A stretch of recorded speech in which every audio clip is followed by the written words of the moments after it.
out there. The fact is, of all the stars that have names, 2/3 of them have Arabic names. So this was not, I don't think, his intent with that message. Okay? While the constellations are Greek and Roman, the names are Arabic, all right? And the list just goes on and on and on and on. And so where does this come from? How does this happen? How do you get stars named with Arabic names? How does this happen? And it happens because, of course, hang on, just catching up with myself here. Okay? It happens because there was this particularly fertile period that Professor Weinberg duly discussed. And around that period, that 300-year period, the intellectual center of the world was Baghdad. Baghdad. It was completely open to all visitors, all travelers, Jews, Christians, doubters, which today we might call atheists. They were all there, exchanging ideas. All of them. All of them. And it was that period where you had the advances in, like, engineering and biology and medicine and mathematics. All right?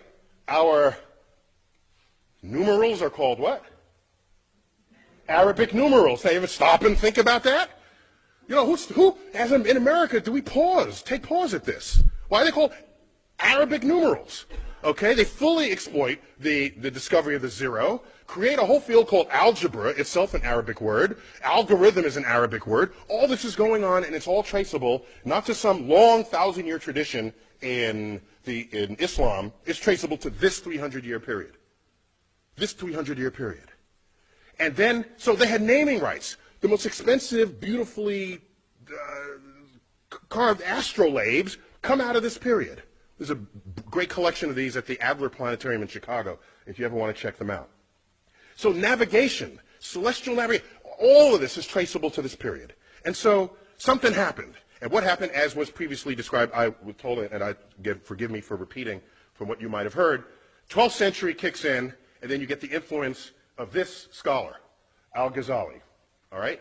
And so out of his work, you get the philosophy that mathematics is the work of the devil. And nothing good can come of that philosophy. That, combined with other sort of codification, philosophical codifications of what Islam was and would become, the entire intellectual foundation of that enterprise collapsed, and it has not recovered since. Over that period, all these books were translated into Arabic on a scale not seen since then. And so why am I even going here? Because I'm trying to explain to you that you fast forward, the dangers here is that you fast forward to 21st century America and ask, what influences are we feeling now? Because that period, that naming period in Islam stopped and it never recovered. Because the way of thinking about the natural world, revelation replaced investigation. Okay? So I fast forward to 21st century, and what do you find? You get things like this.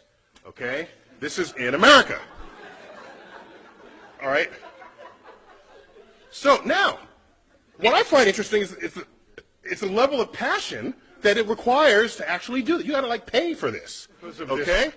A sensitivity to the money aspect of it. But we all know tomorrow's economies will be founded on innovations in science and technology, and of course that gets cut short if we lose our civilization, as what happened in Islam in 1100. And the last thought I'll leave you with, which concerns me greatly, if you do the math, okay?